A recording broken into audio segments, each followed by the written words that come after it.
안녕하세요. 빅데이터 분석 기사 필기 대비 핵심 정리에서 분석 기법에 대한 주제로 강의를 맡은 고병준입니다. 이번 강의의 주제는 대표적인 분석 기법들을 모아봤는데요. 회귀 분석, 의사결정 나무, SVM, 군집 분석을 집중적으로 개념과 문제풀이를 진행해 보고자 합니다. 그럼 강의 시작하겠습니다. 학습 유형으로 대표적으로는 지도학습, 비지도학습, 준지도학습, 그리고 강화학습이 있습니다. 대표적으로 지도학습에 대해 알아보겠습니다. 지도학습은 정답, 다른 용어로는 알고자 하는 타겟의 값 또는 라벨을 말하며 이 데이터를 활용해 학습시키는 방법입니다. 그리고 또한 분류와 회귀로 나뉘는데요. 분류할 데이터가 0 아니면 1이면 이진분류, 그보다 많으면 다중분류를 하고 새로운 데이터의 값을 12, 그리고 87 등의 순서를 가진 값으로 예측을 한다면 이는 회귀, 리그레션이라 합니다. 회귀의 대표적인 예시로는 키, 체중, 부동산 가격 등이 있습니다. 비지도학습은 정답, 종속 변수, 타겟 변수가 없는 데이터를 컴퓨터 스스로 분포 데이터 간 거리를 활용하여 스스로 학습하여 숨겨진 의미 패턴을 찾아내고 구조화하는 방법을 말합니다. 예시로는 비슷한 성향 혹은 구매 패턴을 가진 고객군집을 찾기 등이 있습니다. 하지만 비지도 학습은 정답이란 게 없기 때문에 이 모델의 성능을 평가하기가 어렵습니다. 회귀 분석의 대표적인 방법으로는 선형 회귀 분석이 있습니다. 가장 기본적인 X축과 Y축을 활용한 기울기를 통해 특정 변수가 다른 변수에 어떤 영향을 미치는지를 알 수 있고, 수학적 모형으로 설명 예측하는 기법으로 X값의 변화에 따른 Y값의 변화를 말합니다. 이때 X는 원인으로 해석이 가능하고 이를 독립변수라 말합니다. Y값은 X값의 변화에 따른 결과를 말하며 종속변수라 합니다. 잔차는 추정한 값과 실제값의 관측값 간의 차이를 말하며 이 추정은 최소제곱법, 즉 추정값과 실제값의 차이를 최소가 되도록 하는 수학적인 식을 통해 회귀계수를 추정합니다. 이 회귀계수는 보시는 그림에서 이 B를 말하고 C는 절편을 의미합니다. 단순 선형 회귀 분석에서의 B는 회귀계수, C는 절편을 의미하는데요. 다중 선형 회귀 분석에서 C는 절편, 그리고 A와 B는 회귀계수를 의미합니다. 이 선형 회귀 분석에서는 기본적인 가정이 따르는데요. 먼저 현재의 모형이 선형 회귀 분석이기 때문에 X와 Y는 선형 관계여야 합니다. 다음은 우리가 알지 못하는 잔차에 대한 가정인데, 잔차의 기대값은 0이며 정규 분포를 따르고요. 서로 의존적이지 않은 독립의 관계를 가져야 합니다. 여기서 독립에 대한 개념이 좀 헷갈릴 수 있다고 생각하는데요. 여기서의 독립이란 첫 번째 데이터에 의한 잔차가 두 번째 데이터에 대한 잔차에 영향을 주지 않는다 라고 간단하게 정리하고 넘어가면 될 것 같습니다. 그리고 잔차들의 분산이 일정하여야 합니다. 이 기본 가정들은 모델의 유효성과 예측력을 보장하는 데 중요한 역할을 합니다. 두 번째로 의사결정 나무입니다. 의사결정 규칙을 나무 모양으로 각 규칙이 가지를 치는 모습과 비슷하여 의사결정 나무로 부르며 전체 자료를 특정한 규칙에 의해 몇 개의 소집단으로 분류하거나 예측을 수행할 수 있는 기법입니다. 트리 구조를 형성하는데 매 단계마다 분류 변수와 분류 기준 값을 어떻게 선택하느냐가 굉장히 중요한데요. 또한 적절한 시점에 가지치기를 통해 가적합을 방지하여야 하며 의사결정 나무는 분류와 회귀 모두 적합이 가능합니다. 앞서 트리 구조를 완성하는데 가장 중요한 것은 매 단계마다 분류하는 변수와 이 기준값의 선택이 중요하다라는 것입니다. 분류를 할 때는 대표적으로 카이 제곱 통계량, 지니 지수, 엔트로피 지수를 사용하며, 회귀나무에서는 F 통계량을 통해 분산의 변화가 적어지는 방향으로 분류 변수와 기준값을 선정하여 트리의 구조를 형성합니다. 의사결정 나무의 대표적인 알고리즘으로 랜덤 포레스트가 있습니다. 랜덤 포레스트란 여러 개의 의사결정 나무들을 생성하여 이들을 모아 앙상블 학습한 모델을 의미합니다. 부트스트랩이란 큰 모집단으로부터 복원 이미 추출법을 통해 여러 개의 표본 데이터셋을 생성하는 것을 말합니다. 베깅은 이 각각의 데이터셋에 대해서 의사결정 나무를 병렬적으로 각각 생성하여 이렇게 생성한 모델들을 앙상블하는 기법을 말합니다. 부스팅은 가중치를 활용하여 약간 직렬적으로 틀린 곳에 집중하여 가중치를 주며 이렇게 틀린 곳을 계속해서 업데이트하며 약 분류기를 간 분류기로 만드는 학습 방법을 말합니다. 다음 서포터 벡터 머신입니다. 서포터 벡터 머신은 지도학습 기법으로 고차원 공간에서 초평면을 찾아 이를 이용하여 분류와 해기를 수행하는 머신러닝 모델입니다. 초평면은 서로 다른 분류에 속한 데이터 간 거리를 가장 크게 하는 분류선입니다. 그림에서 이 빨간 선을 말하고요. 서포터 벡터 머신의 가장 중요한 핵심은 초평면 사이의 거리, 즉 이 마진을 최대화하는 것입니다. 이 그림에서 초평면은 여러 개가 그려질 수 있는데요. 대표적으로 임의로 그려보자면 이런 선이 있을 수 있습니다. 하지만 여기서의 마진은 이 거리와 이 거리가 되는데, 마진을 보면 이 마진보다는 여기 있는 마진이 더 크게 됩니다. 따라서 마진을 최대화하는 선, 즉 초평면을 찾는 것이 서포터 벡터 머신의 핵심입니다.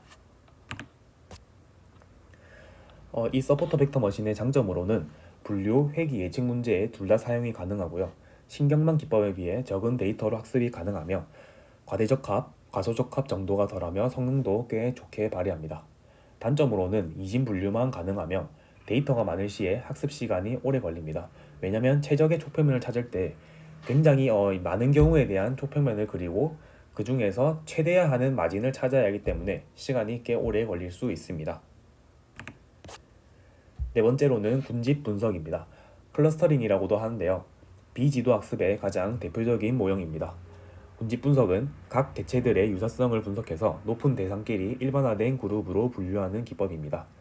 가장 이상적인 군집 분석은 같은 군집에 속한 개체들은 서로 유사성을 높게 가져야 하며 만약 개체들이 서로 다른 군집, 즉 어느 하나의 개체들은 군집 1이고 다른 나머지 개체들은 군집 2에 속했다면 이 군집 간에는 상이한 성격을 가져야 합니다. 이렇게 분류된 그룹으로 각 그룹에 대한 특성을 설명 가능한 그룹 또는 클러스터를 찾을 수 있습니다. 군집 분석의 유사성 계산은 방법에 따라 거리 그리고 유사성으로 구분합니다. 거리는 데이터 간의 거리 차이가 작을수록, 즉 가까울수록 유사함이 커진다는 것을 의미합니다. 군집 분석의 종류로 크게 계층적 군집 분석, 비계층적 군집 분석, 밀도 기반 클러스터링, 그리고 확률 기반 클러스터링이 있습니다. 계층적 군집 분석이란 그룹 간에 순서가 있는 구조의 군집을 말하며, 비계층적 군집 분석으로 대표적인 K-민집 군집 분석은 사전에 설정한 군집수로 유클리드 거리를 활용해 군집화하는 방법을 말합니다. 밀도 기반 클러스터링은 개체들의 밀도를 기반으로 밀접하게 분포된 개체들끼리 군집화하는 방법을 말하며, 확률 분포 기반 클러스터링은 각 클러스터를 가우시안 분포, 즉 정규 분포 형태를 띈다라고 가정하여 데이터가 속할 가능성이 더 높은 정규 분포에 속한다라는 방법으로 군집을 형성하고 배정하는 방법을 말합니다. 이 군집 분석의 장점으로는 다양한 데이터 형태, 즉 범주형, 연속형 데이터에 적용이 가능하며, 단점으로는 분석가의 초기 설정에 따라 결과가 바뀔 수 있으며, 비지도 학습의 특성상 결과 해석이 주관적이기 때문에 차원이 높아질수록, 즉 가진 변수의 수가 많을수록 결과 해석이 어렵게 됩니다. 이제 함께 기출 문제를 풀어보며 배웠던 개념을 정리하도록 하겠습니다. 먼저 1번부터 보시면 분류를 예시로 하면 각 분류 범주 간 마진을 최대화하는 방법을 찾기 때문에 과적합이 되는 경우는 적을 수 있지만 그 최대화하는 마진을 찾는 시간이 오래 걸리기 때문에 학습 속도가 느리다는 단점이 있습니다.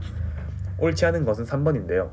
초매개 변수란 분석자가 조절할 수 있는 하이퍼 파라미터를 의미합니다. 이 SVM은 데이터가 다른 클래스에 놓이는 것을 어느 정도 허용해야 되는데요. 이 허용할 정도에 대한 초매개 변수를 가지고 있고 이에 대한 최적화가 중요합니다. 그래서 정답은 3번입니다. 다음 문제인데요. 다음 보기에서 의사결정 나무에 대한 설명으로 옳은 것을 모두 고르시오. 정답은 2번 가와 나입니다. 의사결정 나무는 분류 기준에 대한 기준과 기준 변수가 시각화를 통해 볼 수 있어 설명력이 명확한 특성을 가지며, 이때 분산의 감소가 최대화되는 방향, 즉 동질성이 커지는 방향으로 분리하게 되기 때문에 정답은 가와 나입니다. 다음은 앙상블 모델에 대한 설명으로 옳지 않은 것은 정답은 3번입니다. 앙상블 모델로의 분석이 단일 모델보다는 좋을 가능성은 크지만 만약 추정한 단일 모형이 최고의 모형이라는 가정하에서는 다른 샘플들을 학습한 모형들을 앙상블 한다고 해서 항상 좋지는 않기 때문에 정답은 3번입니다. 다음은 앙상블 기법과 관련된 설명들 중에 옳지 않은 것은 정답은 2번입니다. 이 배치라는 것은 딥러닝 모델과 관련된 용어인데요.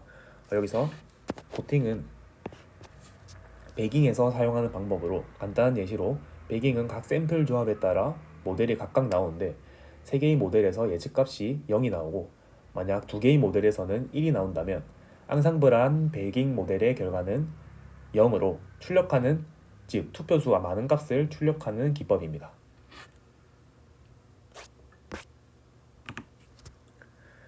여기서 다음은 병렬화에 대한 알맞은 모델 배합으로 적절한 것은 정답은 2번입니다.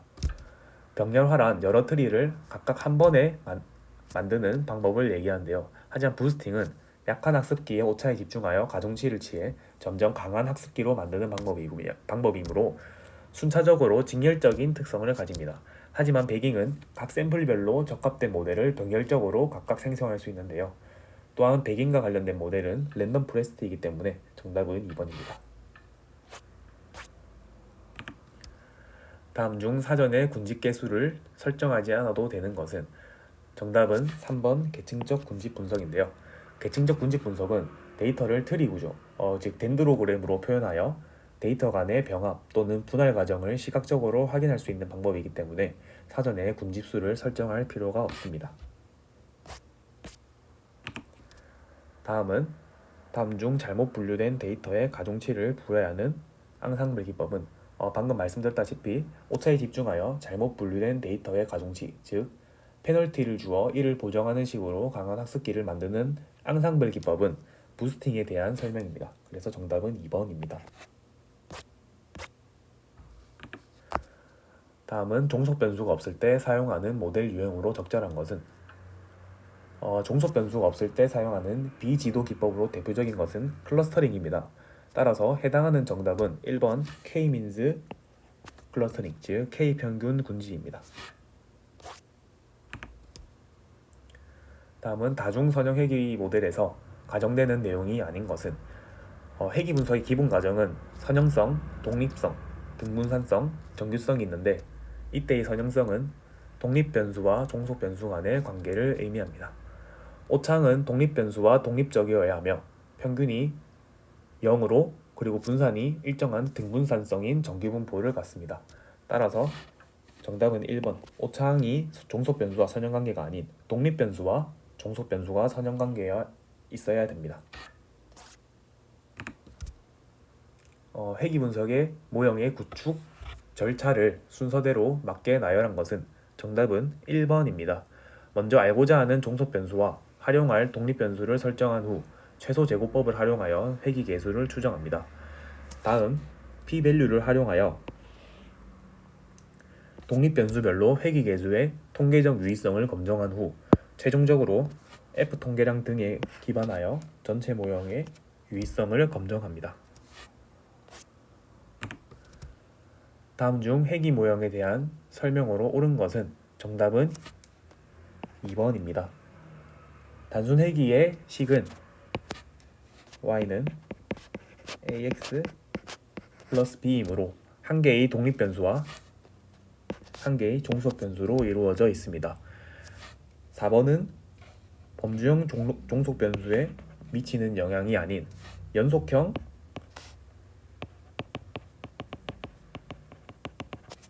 종속변수에 미치는 영향이 되어야 합니다. 참고한 자료는 이기적 빅데이터 분석 기사 필기 책을 참고하였고요. 이상으로 강의 발표 마치도록 하겠습니다. 감사합니다.